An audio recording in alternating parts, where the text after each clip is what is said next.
Right, so welcome to lesson 5 of your using resources unit of work. If you are working through this video as part of your remote learning, make sure you've got plenty of paper to work on, pen, and that should be all you'll need right now for the context of this video. Because what we're going to do is just grab a bit of key content.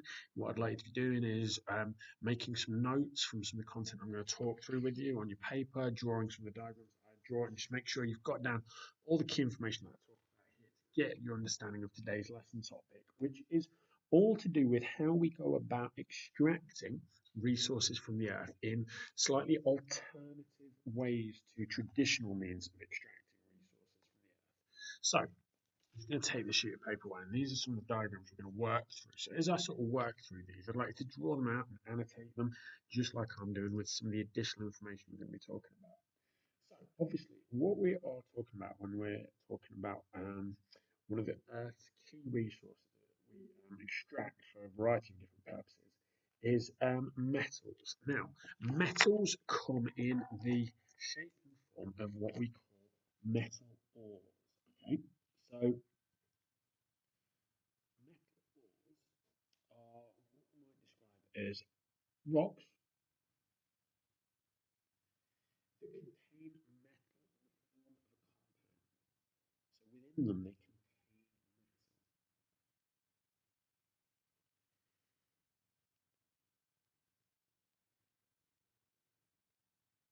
metal. So what we do when we get metal for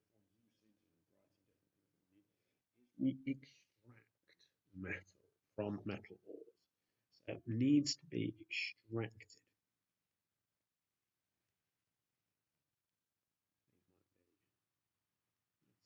And rock. Now, traditional means of extracting metals from ores might be things that you've already heard about, of things such as mining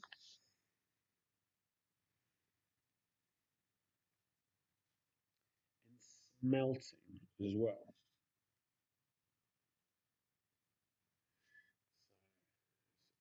So, processes of heating, melting, and extracting rocks through displacement reactions. Now, we can think of examples of metals that are extracted in some of these ways, such as copper,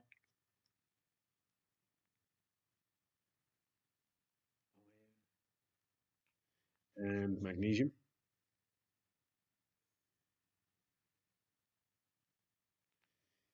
Now, one of the sort of issues with this process is that obviously ores themselves are a finite resource.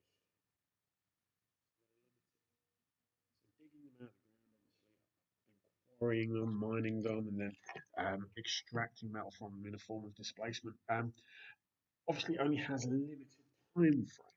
And as well as that, traditional methods of digging and disposing large amounts of rock um, often very expensive. Now, that's two sort of negative issues here. And when we're talking about metal ores as well, we have two types of metal ores. We can have low grade and high grade.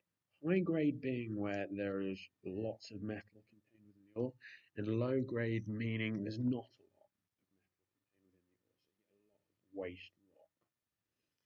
Now, there are two processes that have been developed in order to try and go about extracting metal from alternative sources to ensure that these finite supplies of metal ores that are in the ground aren't used up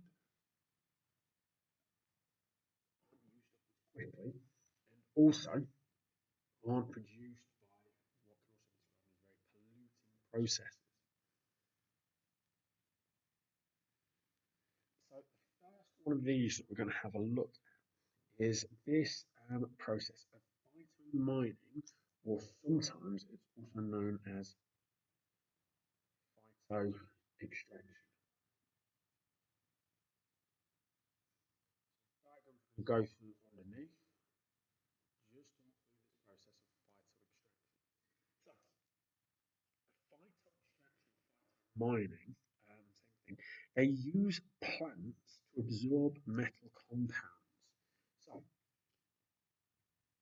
plants grown and their roots absorb metal compounds from soil. So, for example, our soil may contain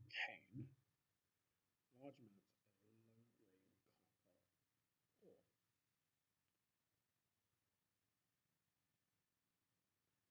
copper ore.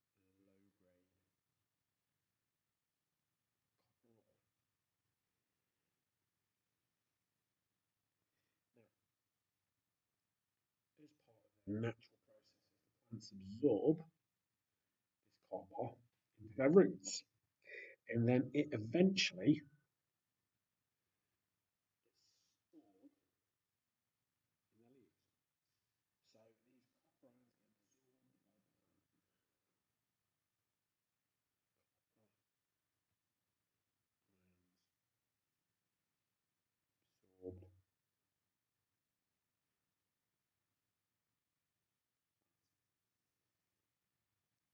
Now, plants grow and then over time they're harvested.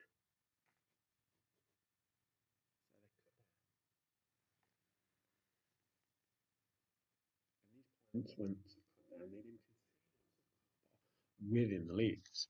So once they're harvested, the plants are then burnt. And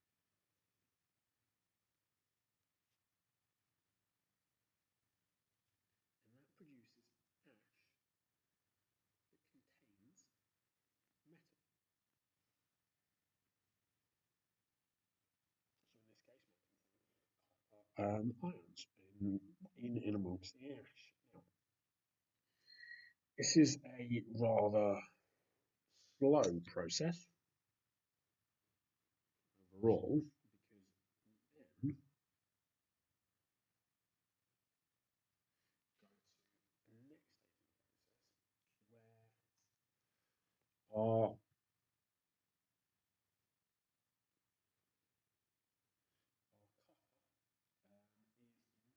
gets mixed together with sulfuric acid to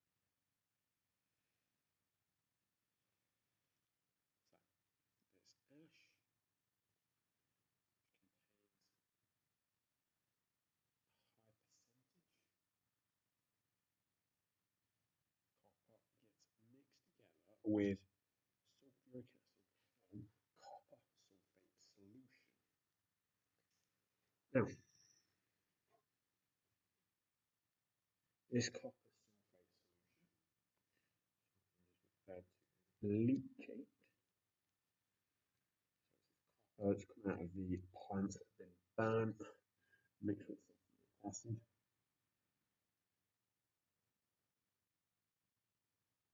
And what then needs to happen to it is then the copper needs to be extracted fully from the solution. So it can be done by a couple of different ways. It can undergo displacement reactions with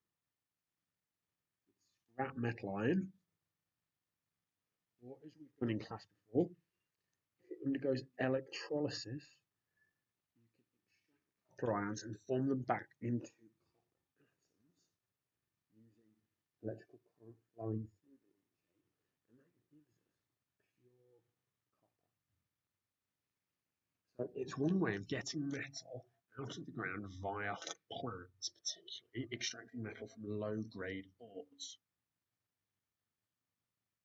Now, there are advantages and disadvantages to this process, like lots of processes. It's easy for you to see down the bottom. So, make a little note from the advantages and disadvantages of this process. Now, first thing is that it decontaminates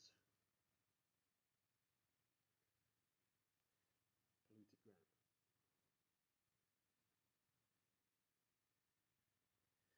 scraping takes out lots of that low grade metal from the ores, and it has a much lower carbon dioxide emission than the process of smelting. It's less polluting.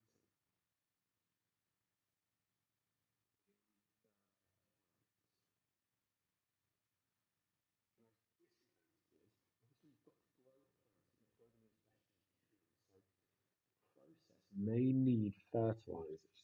Obviously, fertilizers can have unintended environmental consequences. And it's quite a slow process. And also the yield, so what is made at the very end, is quite low as well. So there's some advantages and disadvantages. So make sure you've got a note of those as well. So this is our process of phytomining or phyto extraction, taking copper out of low grade metal ores and putting them into plants, burning the plant, and then taking the ash, adding sulfuric acid to it, and then extracting the copper from the copper sulfate solution that's formed. So hopefully you pause the video at any point you needed to make a copy of these notes. And now what we're going to have a look at is we're going to have a look at this process of bioleaching, which is another means of extracting metal, especially from low-grade ores. So, you on a separate page, notes, title, bioleaching. Now,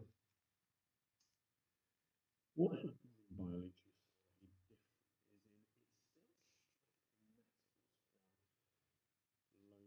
low-grade ores.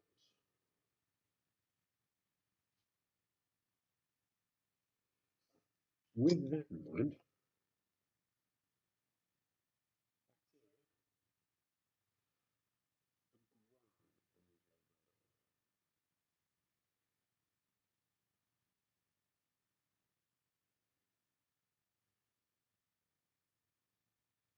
the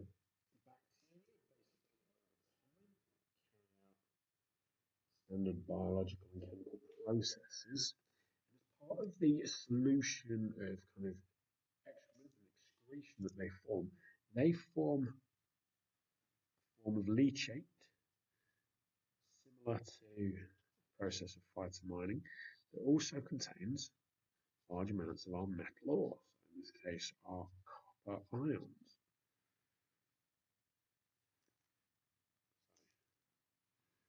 The biological and chemical processes of bacteria form solution that is rich with copper ions.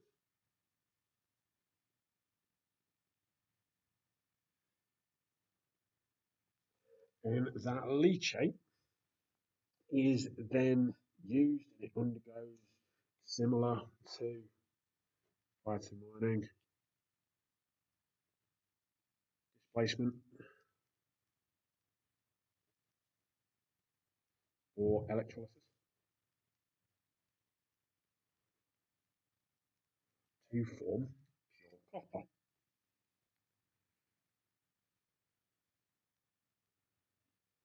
Form pure copper. Good. So, bioleaching for you. Now, again, has similar advantages and disadvantages that we just need to make sure we're aware of. So, compared to smelting produces less sulfur dioxide. Again, it's less polluting. And also it's much simpler than melting substances.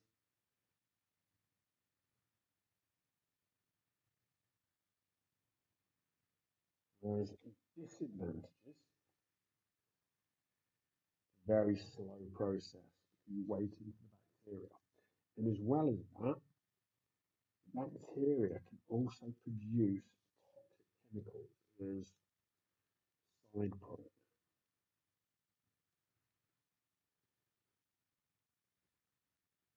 So it's worth making sure you've made a note, obviously, of our diagram showing what bioleaching is. Bacteria taking copper ions or metal ions out of low-grade ore, consuming them, and then through excretion or the biological and chemical process they carry out, producing a leachate full of copper ions, and this then undergoes displacement or electrolysis to produce pure copper. And some of the common advantages and disadvantages. So make sure, obviously, you've gone through, you've made a copy of your notes, you've paused the video wherever you need to keep up with it, and then you'll be able to use these notes to have a go at some questions and apply some of your understanding from what we've talked about here to some educating some typical exam questions. So thank you for watching this lesson.